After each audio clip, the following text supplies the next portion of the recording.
अस्सलाम वालेकुम नाज़रीन, मैं वसीम अली और आप Wasim Ali fisher YouTube channel देख रहे हैं। नाज़रीन, दो बड़ी अहम डेवलपमेंट्स हुई हैं, उसके ऊपर आपसे हमने इस ब्लॉग के अंदर बात करनी है। पहली डेवलपमेंट्स, पहली खबर की अगर बात करें तो वो ये है कि अफगानिस्तान से चीखों पुकार की आवाजें आ रही हैं। अफगानिस्तान ये इल्जाम लगा रहा है कि पाकिस्तान ने उसके ऊपर हमला कर दिया, और साथ ही अफगान जो गवर्नमेंट है उन्होंने पाकिस्तान को तड़ी भी लगाई है, जिसका जवाब पाकिस्तान की जानब से जो है वो दे दिया गया।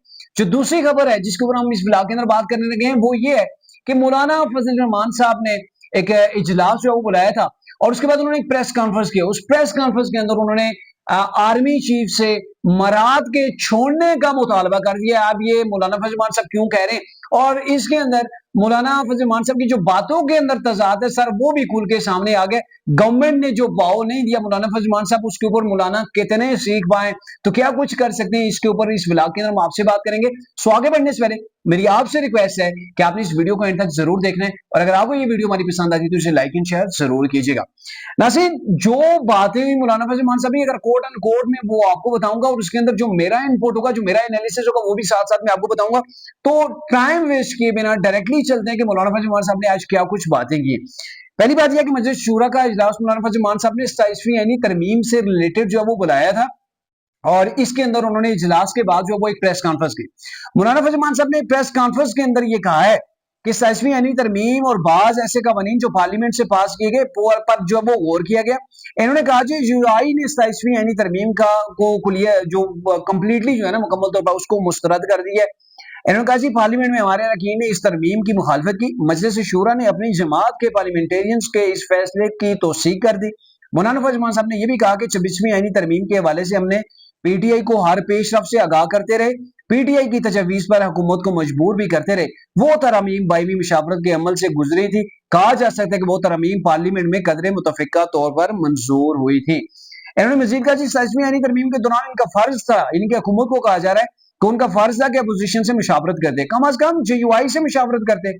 सर, बड़ा पेट में दर्द है मौलाना फजल रहमान साहब को, बड़े मरोड़ उठ रहे हैं मौलाना फजल रहमान साहब को। और क्यों मरोड़ उठ रहे हैं, आपको याद होगा कि 26वीं आईनी तरमीम के दौरान मौलाना फजल रहमान साहब ने गवर्नमेंट से नाक को चन्ने चुभवाए थे, बल्कि आप कह सकते हैं नाक से लकीरें निकलवाई थी।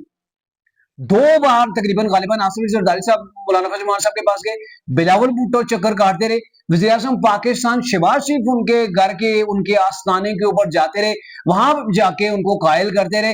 फिर जो वो मोहसिन नकवी और दीगर तमाम लोग सर मौलाना फजल रहमान साहब की वो उनकी घर के अंदर रोजाना चक्कर लगाते थे, मिन्नतें तरले हो रहे थे कि आप ये तरमीम जो पास करवा दें। और मौलाना ने इतना फायदा उठाया, जिसको कह रहे हैं ना कि 26वीं आईनी तरमीम कदरे जो है वो मुशावरत से की गई थी।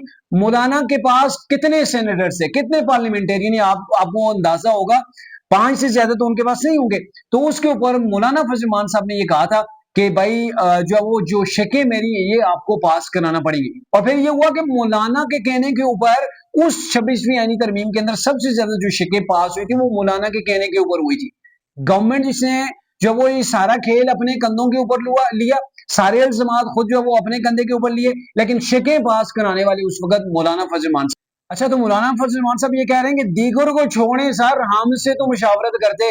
यानी कि मौलाना फजल रहमान साहब को बड़ी कदर मंजिलत दी गई, उनके घर के चक्कर लगाए गए, उनकी मिन्नतें तरले की गई, फिर उनकी पसंद की शिकों को जो है वो तरमीम का हिस्सा बनाया गया, जो उनकी पसंद नहीं थी उनको निकाला गया। तो अभी उनके पेट के अंदर मरोड़ उठ रहे हैं कि 27वीं यानी तरमीम के अंदर मुझे क्यों नहीं मुंह लगाया। तो सर, उसकी वजह यह है कि उस वक्त गवर्नमेंट कमजोर थी, और अब की जो मौजूदा जो वो हुकूमती इत्तेहाद है, ये 2/3 मेजॉरिटी को जो है वो इसके पास हो गई थी आईनी तरमीम करते हुए। और मैं अभी आपको बताऊं कि ये जो अभी ज़मीनी इलेक्शन हुआ है उसमें नून के पास आप जो वो सादा अक्सरियत आ गई है। यानी कि अगर पीपल्स पार्टी निकल जाती है दीगर इत्तेहादियों के साथ, उसमें नून मिलके 169 सीटें चाहिए, 170 सीटें भी नून लीग के पास हैं। 170 यानी कि जो नून लीग का इत्तेहाद है, पीपल्स पार्टी को छोड़ के मैं बात कर रहा हूं। तो फिर उन्हें क्या जरूरत थी कि वो आपको कहते हैं हाँ भाई मौलाना साहब आप भी आ जाए जी, आपसे हम मुशावरत करते हैं, और फिर आपकी चॉइस को हर बार मीठा जो है वो नहीं मिलता है।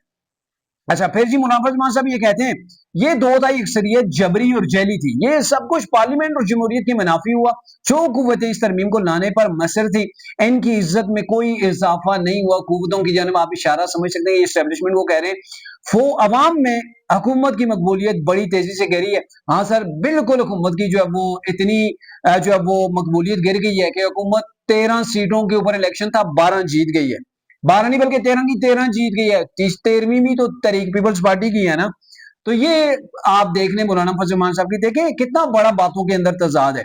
अच्छा, मौलाना फजल रहमान साहब ने कहा कि 26वीं तरमीम में हुकूमत जिन चीजों से दस्तबरदार हुई, आज पार्लियामेंटेरियंस के हाथ मरोड़कर उन्हीं को पास किया गया।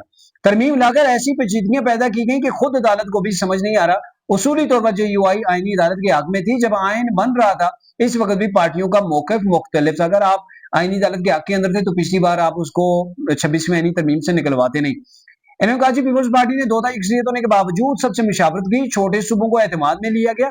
आज पीपल्स पार्टी किस तरह जुल्फकार अली भुट्टो के नजरिए के खिलाफ जो वो चल रही, यानी कि उस वक्त भुट्टो ने आइन बनाते हुए सबको एतमाद में लिया था।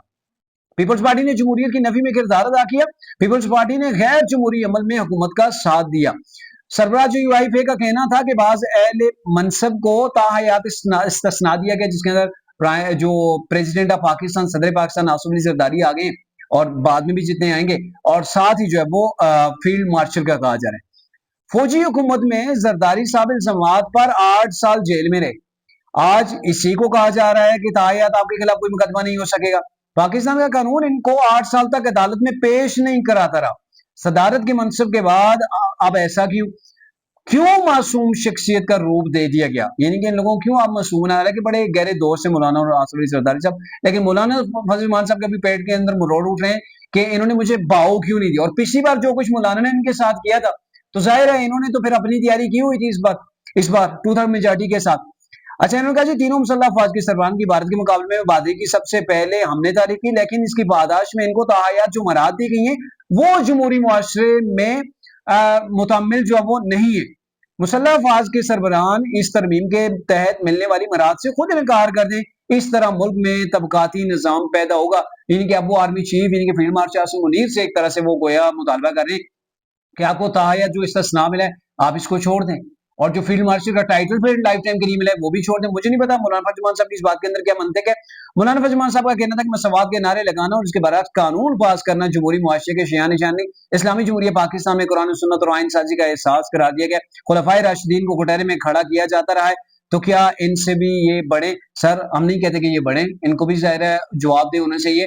और अभी तक जो चीजें सामने आई हैं, बल्कि उससे कोई कह रहा था पीपल्स पार्टी का थे शायद, उनके साबिक जो वो प्राइम मिनिस्टर थे, तो वो ये कह रहे थे कि सदर आसिफ अली जरदारी जैसे ही जो वो सदारत का मनसब छोड़ेंगे तो वो उनका इस्तिस्ना वो ऑटोमेटिकली खत्म हो जाएगा, और ये पहले से इस्तिस्ना चलता आया है। तो ये मौलाना फजल रहमान साहब की वो स्टोरी थी कि मैंने आपको बताया कि मौलाना फजल रहमान साहब काफी जो है वो इस चीज के अंदर गुस्से के अंदर हैं, और उसकी वजह भी यही है कि मौलाना फजल रहमान साहब को 27वीं यानी तरमीम के अंदर जो है वो उनको बाहो बिल्कुल जो है वो नहीं दिया गया है हुकूमत की जानिब से, और इसकी वजह से मौलाना फजल रहमान साहब काफी जो है वो गुस्से के अंदर भी। अब मैं आपको बताऊं कि अफगानिस्तान की जो स्टोरी है वो भी आपके सामने रखते हैं कि अफगानिस्तान जो है उनके जानिब से एक इल्जाम जो पाकिस्तान के ऊपर लगाया गया है, और उसके अंदर ये कहा गया कि पाकिस्तान ने अफगानिस्तान के ऊपर अटैक किया है, और इसके वजह से अफगानिस्तान ने किया क्या वो भी मैं आपको बताऊं। लेकिन उससे पहले मैं आपको ये बताता चलूं कि अभी 36 घंटे मेरे ख्याल में हुए या इसके करीब करीब हुए होंगे कि अफगानिस्तान के जो फितना खवारिज के लोग थे, उन्होंने पाकिस्तान के अंदर पेशावर जो कि खैबर पख्तूनख्वा का दिल है उसके दारुल हुकूमत के अंदर FC का जो हेडक्वार्टर था वहां पे 3 दहशतगर्द भेजे थे, जिनमें से एक दहशतगर्द ने अपने आप को गेट के ऊपर उड़ा लिया था, और फिर 2 अंदर भाग के दाखिल हुए थे जिनको सिक्योरिटी फोर्सेस ने अंदर जो उनके टारगेट थे जहां पे आगे परेड चल रही थी वहां पे उन्होंने पहुंचना था, उससे पहले ही सिक्योरिटी फोर्सेस के लोगों ने उनको वासल जहन्नम कर दिया, और एक ने पहले ही अपने आप को गेट के ऊपर जब वो फाड़ दिया था। तो ये जब चीजें हो रही हैं, आप हमारी सिक्योरिटी फोर्सेस को, जो पाकिस्तान की सिक्योरिटी फोर्सेस हैं, पाकिस्तान के मुआफिज हैं, आप अगर उनको टारगेट कर रहे हैं तो पाकिस्तान इस चीज का हक रखता है कि वो अफगानिस्तान के अंदर जाके कार्रवाई करे, क्योंकि अफगानिस्तान अपने दहशतगर्दों को भरपूर अंदाज के अंदर जो है वो बल्कि जन्नत बनी हुई है दहशतगर्दों की अफगानिस्तान, तो कर सकता है। लेकिन पाकिस्तान ने ये कार्रवाई की नहीं है। इसके ऊपर अफगानिस्तान तालिबान की बुरी हुकूमत के तर्जुमान जो हैं उन्होंने कहा है कि अफगानिस्तान की फजाई हदूद की खिलाफ वर्जी पाकिस्तान ने की है, और खोस और कन्नड़ पर जो है वो फजाई हमले जो है वो किए, और कहा गया कि गलत मालूमात की बुनियाद के ऊपर ये कार्रवाई की है जो कि मजीद जो है वो हालात को खराब करेगी। उन्हें कहने का मतलब ये कि ये जो अफगानिस्तान के अंदर कार्रवाई हुई है फजाई कार्रवाई हुई है, اور افغانستان کی جو فضائی حدود تھی اس کی خلاف ورزی ہوئی ہے اور غلط معلومات کے اندر، یعنی کہ یہاں پہ دہشت گردوں کو کہنے کا مطلب یہ کہ ان کو ٹارگیٹ نہیں کیا گیا۔ طالبان کی عبوری حکومت کے ترجمان ذبیح اللہ مجاہد کا یہ بیان ہے کہ الزامات انہوں نے جو الزام لگایا ہے کہ کئی گھنٹوں بعد سامنے، مطلب جب انہوں نے کہا جی اٹیک اس ٹائم ہوا، پھر کئی گھنٹوں کے بعد جا کے وہ میڈیا کے اوپر آئے ہیں اور یہ بی بی سی نے بھی اس چیز کو جو ہے وہ رپورٹ کیا، جس میں انہوں نے دعویٰ کیا کہ پاکستان نے صوبہ خوست میں ایک گھر پر بمباری کی جس کے نتیجے کے اندر 10 بچے اور خواتین جو ہے وہ ہلاک ہوئے، جبکہ کنڑ کے اندر اور ایک اور جگہ انہوں نے بتائی ہے وہاں پہ فضائی حملوں میں مزید 4 افراد زخمی ہوئے۔ پاکستان اتحاد افغانستان کے ترجمان کی اس الزام پر کوئی رد عمل نہیں دیا، یہ پہلے کی خبر ہے، لیکن اب جو وہ اس کے اوپر رد عمل آ چکا ہے۔ D G S P R کی وہ اسٹیٹمنٹ پڑھ رہا تھا، ڈیپلی تو نہیں پڑھی، لیکن انہوں نے کہا جی جب پاکستان حملہ کرتا ہے نا تو پھر بتا کے کرتا ہے، وہ چوری چھپے حملہ نہیں کرتا ہے، اور اس کی وہ آپ کے سامنے ہے کہ کیسے پاکستان نے افغانستان کے اندر جب اٹیک کیا تھا اس کا بھی پاکستان نے بتایا تھا، اور اس کے ساتھ ساتھ پاکستان نے جب انڈیا کے اوپر جب وہ حملہ کیا تو اعلان کر کے کیا تھا کہ اب ہم جو ہے وہ اپنا کام شروع کرنے لگے۔ تو انہوں نے کہا جی اپنے ایکس اکاؤنٹ کے اوپر ذبیح اللہ مجاہد کا کہنا تھا کہ افغانستان کے صوبہ خوست اور کنڑ کے اندر جو فضائی حملے کیے گئے یہ افغانستان کی خود مختاری اور فضائی حدود کی جو وہ سرین خلاف ورزی ہوئی ہے، پاکستان کی جانب سے بین الاقوامی طور پر بھی تسلیم شدہ اصولوں کی قوانین کی جو وہ کھلم کھلا جو وہ پاکستان انحراف کر ہے۔ ان کا کہنا تھا کہ پاکستان کی فوج اس نوعیت کی جارحیت سے انہوں نے کوئی کامیابی حاصل نہیں ہو سکتی۔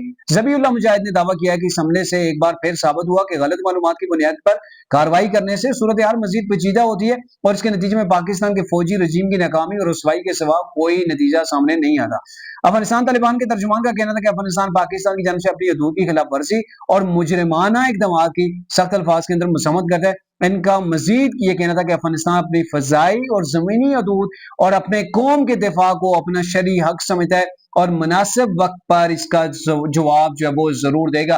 یعنی کہنے کا مطلب یہ ہے کہ افغانستان کے جو طالبان حکومت ہے وہ ایک بار پھر سے پاکستان کے اندر کہیں پر کارروائی کر سکتے ہیں، اور اسی سلسلے کے اندر پہلے اسلام آباد کچہری کے اندر ہوا تھا، ٹھیک ہے، واقعہ ہوا تھا، یہ معاملہ جو ہے وہ پھیلتا ہوا نظر آ رہا ہے۔ اب جو ہے وہ خیبر پختونخوا کہ دل کے اندر پشاور کے اندر جہاں پر پہلے بھی ایک بار اے پی ایس کا واقعہ ہوا تھا وہاں پر انہوں نے کوشش کی ہے جس کے اندر یہ ناکام ہوئے اور ہماری سیکورٹی فورسز کے 3 جوان جو وہ شہید بھی ہوئے۔